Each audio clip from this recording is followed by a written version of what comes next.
Welcome to Ginger TME. It's release day. I thought I'll just step in here real quick and just chat to you lot. Do you get me? You need like a breakdown. I got a couple of questions. What made you decide to start dropping every Friday? Do you know, that's a good question. I started dropping every Friday because I just felt like I needed to be more consistent with the music. And I'm like, you know what? I feel like the quality is there, but maybe if I do it enough and, you know, I kind of turn my Instagram into a business card, then it will just kind of speak for itself. And it started with that idea, and now we're here. So yeah, question 2, what did you think would happen when you started Friday drops, and what actually happened? Another good question, man. Because I probably thought that when I started dropping, obviously everyone would just be like, rah, she's gold, yeah, we see it now, we see it. And next thing you know, boom, I'll be at the Grammys. You know, maybe not that fast, but I feel like I probably did think that it would have more traction in the beginning than it had, and that was part of being consistent, just sticking at it, learning that consistency was part of the game, learning that I actually was going to develop over time. And even though I sometimes have this complex that like, yeah, I'm the best to do what I do, you get me, I've still got room to grow. So that was what I thought was gonna happen versus what actually happened. I grew, and now we're here. What did you have to sacrifice to stay consistent? I sacrificed comfortability. Some days where I could have just relaxed and put my feet up and put on Netflix, I chose not to. I chose to write, I chose to get the mic out, I chose to mix, I chose to master, I chose to come up with multiple ideas, and I just was less comfortable this year, so that's what I sacrificed. And I love that for me because the consistency is working, it's working for me. Okay, how different are you now from the person who released the first Friday track? Well, let me take a break for that one now. How different am I now? Do you know what? I'm so different. I'm so different because, again, the person who started it saw it like an exercise that I was probably gonna finish. You know what I mean? Like, I do a year, cool, we'll move on to something else. And now it just feels like something I've used like a therapy, a way to grow, a space where I can come every week, where sometimes it's surface level, but sometimes it's really deep. And I've just loved that experience, to be honest with you. I'm very different now. I'm more consistent, I'm more reliable, and I know more about myself. I know what works now musically. I feel like I'm getting to that point. Okay, last one. Where did the name L-Dot come from? I think that's a real good question because a lot of people don't know. And a lot of people are always saying to me, there's other L-Dots, are you bothered? Like, you're gonna change your name?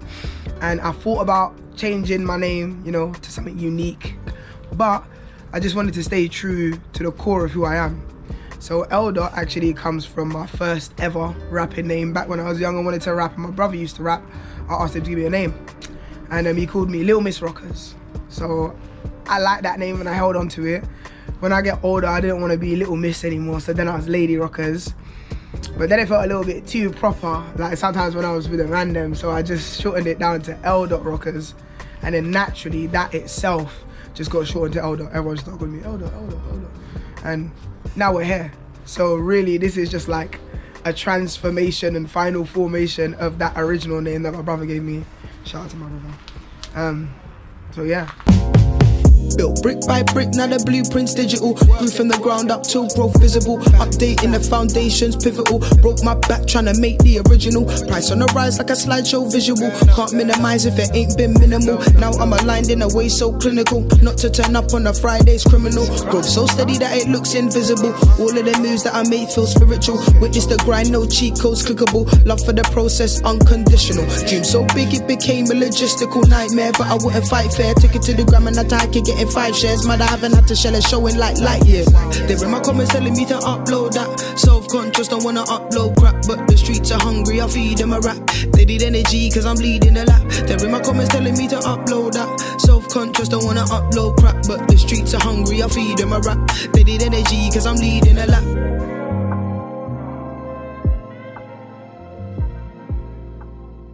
We're back. This one's all about the actual EP, more about the process, the project itself, yeah?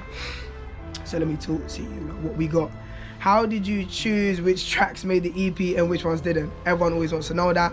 And I just did a numbers game. I did it statistically. I went on my little edits app on Instagram. I kind of looked at my TikTok numbers, and you just kind of have a general feel anyway in terms of engagement, like which things kind of take off and do better generally. In terms of which ones did make it and which ones didn't make it, shout out to my executive producers, A&R gang. That's the Instagram channel. If you didn't know, now you know. You should join, because you could be a part of all these kinds of things. Sometimes these will help me with all kinds of things, opening lines, visuals, you know what I'm saying? So big up the A&R gang. They helped me whittle down the numbers a little bit, and I gave them a vote. They said that they wanted 4 tracks and then an unreleased. And then when I was in there with the 4 and unreleased, I thought it feels selfish to hold on to music that's already halfway out. So then I put on 3 bonus tracks. And that is how we got to what made it and what didn't. Again, everything was statistical, so what already did the best just kept going and kept replenishing. How did I decide on the track order? Was it more about the vibe journey, or was it logic? Even though I'm logical, this is the time that it's all about the vibe. When it comes to picking the order for the track list, it's about how it feels. Does it feel right to have that song after this song? Sometimes it doesn't feel right to be up really high energy and then come down with something low.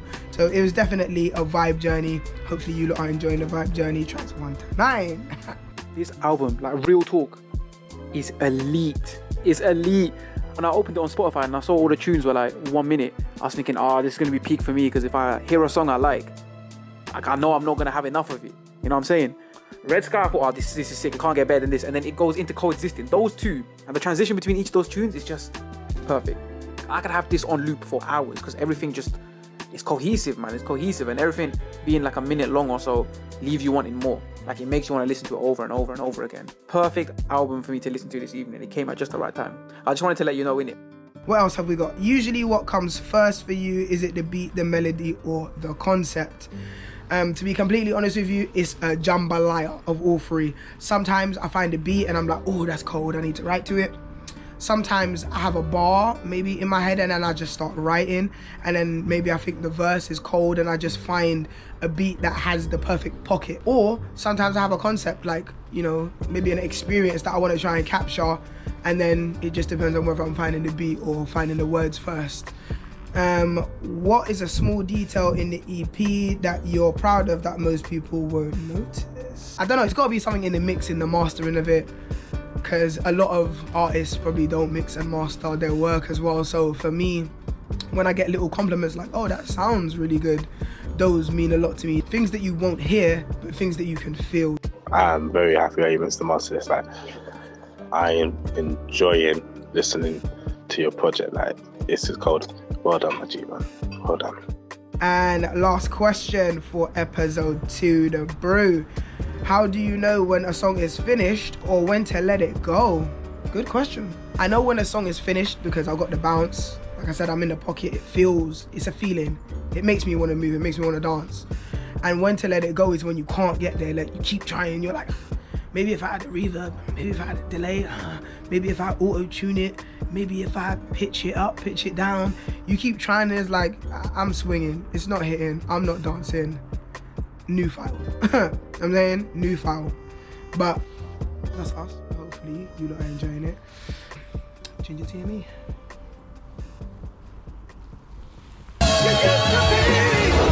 They're asking me when will I slow down. I'll let you know when fatigue kicks in. And I don't intend to drop this pen, but I'm too cold, I'm freezing things. To drop this much must be a nightmare, but I do not care, I'm dreaming things. Came for the top spot like Dalmatians, eyeing it out, I'm steaming things. They're asking me when will I slow down. I'll let you know when fatigue kicks in. And I don't intend to drop this pen, but I'm too cold, I'm freezing things. To drop this much must be a nightmare, but I do not care, I'm dreaming things. Came for the top spot like Dalmatians, eyeing it out, I'm steaming things. I rest in purpose, not bed, so my dreams still work when I rest my head. Consistency is all I've bled, so any hate just sharpens my edge. None of it's luck, I built my pace, I found my calm as I run my race. Burnout where from, I do not chase. Endorsement out the creative space, no Fridays off. Pressure applied, but I'm finding peace, so they go inside. Fatigue is a myth when the soul is aligned, so I drop every week, I'm taking my time, no Fridays off. Pressure applied, but I'm finding peace, so they go inside. Fatigue is a myth when the soul is aligned, so I drop every week, I'm taking my time. They're asking me when will I slow down. I'll let you know when fatigue kicks in. And I don't intend to drop this pen, but I'm too cold, I'm freezing things. To drop this much must be a nightmare, but I do not care, I'm dreaming things. Came for the top spot like Dalmatians, eyeing it out, I'm steaming things. Hey, wait. Never. And this is why we're doing it in the dark, because I wanted to make sure that I did this on release day to capture my real emotion. So, welcome back to episode 3 of Ginger Tea and Me here in the garden. Question 1. Now that the EP is out, how do you actually feel? Love it. I feel like if you've ever seen that clip of Kobe Bryant, the job's not done. That's kind of how I feel. You feel me? I'm in my Kobe now. Like, people are saying congratulations to me, and I'm trying to grow as a person to where I can receive the congratulations, appreciate that I've put in work all year and it has culminated to this point. But releasing the project is now the beginning of a new hill, because you got to get everybody to go listen to the project. So I feel like I am happy with everything that's happened so far. I'm happy with the last year, but I'm also now, you know, shifting my focus, make sure people know that the things that they will listen to all year are out and that they're streaming the EP, do you know what I'm saying? So I'm happy, but I'm still working, I'm hungry. All right, question 2. What did the whole process teach you about yourself? Do you know what? Making the EP taught me that I can be consistent. Absolutely. It taught me that if I set my mind to it, it will definitely happen. It might not always happen to the degree, to the luxury, to the lavishness that I had first intended in its first attempt, but it will definitely get off of the ground. I have done this all year. I've done this in airports. I've done this in other countries, on boats. Like, I've done this on a work retreat. One time I woke up early before we had work and I shot the music video outside. Like, I've committed myself to this all year, and I've showed myself that I can do what I say I'm gonna do. You get me? So being a person of my word is becoming a part of me, and that's the way that it should be, really. So I'm proud of myself. It's taught me that I can be consistent.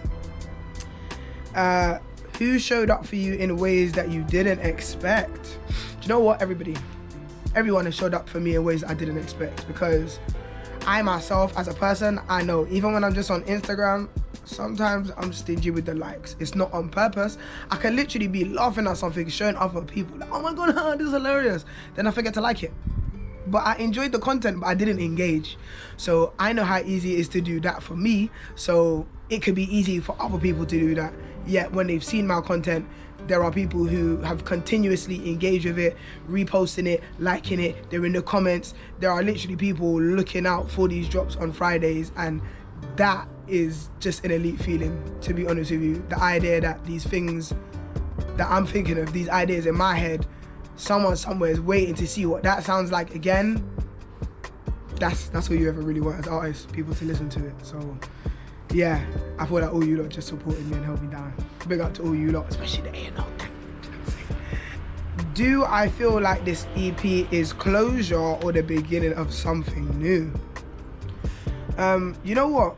That's a funny question, because I think when I started making a project, I thought it would bring closure, but I'm realizing that this is the beginning of something new. Like, I thought this would be, you know, I make it for the year, bam, this is the finale, but it feels like this is just the beginning of me creating the lane of what I do, what I sound like, how consistent I am, the lyrics, the visuals, all of that. So it's definitely the beginning of something new for sure. EP is definitely the beginning of something new. What's the last question that we got here? Ginger Tea and Me. No, I've actually loved this. When you look back at this project in a few years, what do you hope it represents? Do you know what? I'm gonna say I hope that it represents the last year of my life. Like, it's a time capsule for me personally. A lot of things have happened for me this year. Some things have been great, some things have not been so great. I've gained some things, I've lost some things. There's been a lot of change, but there's been a lot of growth. And I'm proud of the person that I'm growing into and have grown into this year. So I just hope that in the future, when I'm the best version of myself and I look back at this, I'm like, yeah, that was a shift year and that meant a lot. And I did a good job. It's a wrap, cousin. That's a wrap. It's a rap, cousin. Clock TikTok, but I'm cool on panic. Moving slow, every step organic. Been through the drought, so I drip with attention. They rush the winds, I was building ascension. Bought me a new watch, still on schedule. Time ain't real when you're growth on a level. Late bloomer and the roots run deep. They sprint for the clout, I've been jogging in peace. Deadline passed, but the dream still breathing. Laps round fair, no time for the grieving. Bust down dial, it's funny, you flooded it. Value dip, yet you're muck loving it. But for now, I prepare for the later. Running through time like I'm on, but I make her. Minutes feel long when you're moving. Waiting, this calorie deficit, I still ate. Still got time, I ain't in no race. Took my steps at a quite quick pace. Didn't fall when the road went wide. Held my ground, didn't chase no tide. Still got time, I don't need to prove. Every season gon' bring its truth. If it's mine, it won't miss my line. Still got time and the timing's right. Still got time, I ain't in no race. Took my steps at a quite quick pace. Didn't fall when the road went wide. Held my ground, didn't chase no tide. Still got time, I don't need to prove. Every season gon' bring its truth. If it's mine, it won't miss my line. Still got time and the timing's right. Brought us out here in the cold. Just so you know, I got the cameraman from BIM out here in the cold. You feel me? Yeah. He asked me, did I want to do this tomorrow morning? I was like, no. Today's release day. Listen. Yo. But listen, guys. One is the best, sir. One is the best. If not the best. This is the kind of support that I'm talking about. You have to surround yourself with that, because if you don't, you'll get lost in the sauce. You got to be delusional. You have to think that you're the best, and then you have to surround yourself with people that also say that, so you can continue to curate your own vibe and do your own thing, and people will find you. You get me? That's it. I'm out here. It's cold as hell, and I got shorts. Yes, yes, yes. There we go, I like that. Yes, yes, yes. Look, when I reflect, the journey starts with how we are and be. Went round in circles, back to numbers, doing R&B. Had to find a way to finesse the sound and make it me. But now I'm in the pocket, somewhere you could never be. Celebrating all my wins, I'm with the right team. Growth busting out the seams, got the right genes. I turn my life into a movie with the right scenes. Trying to live out my life dreams on the right screens.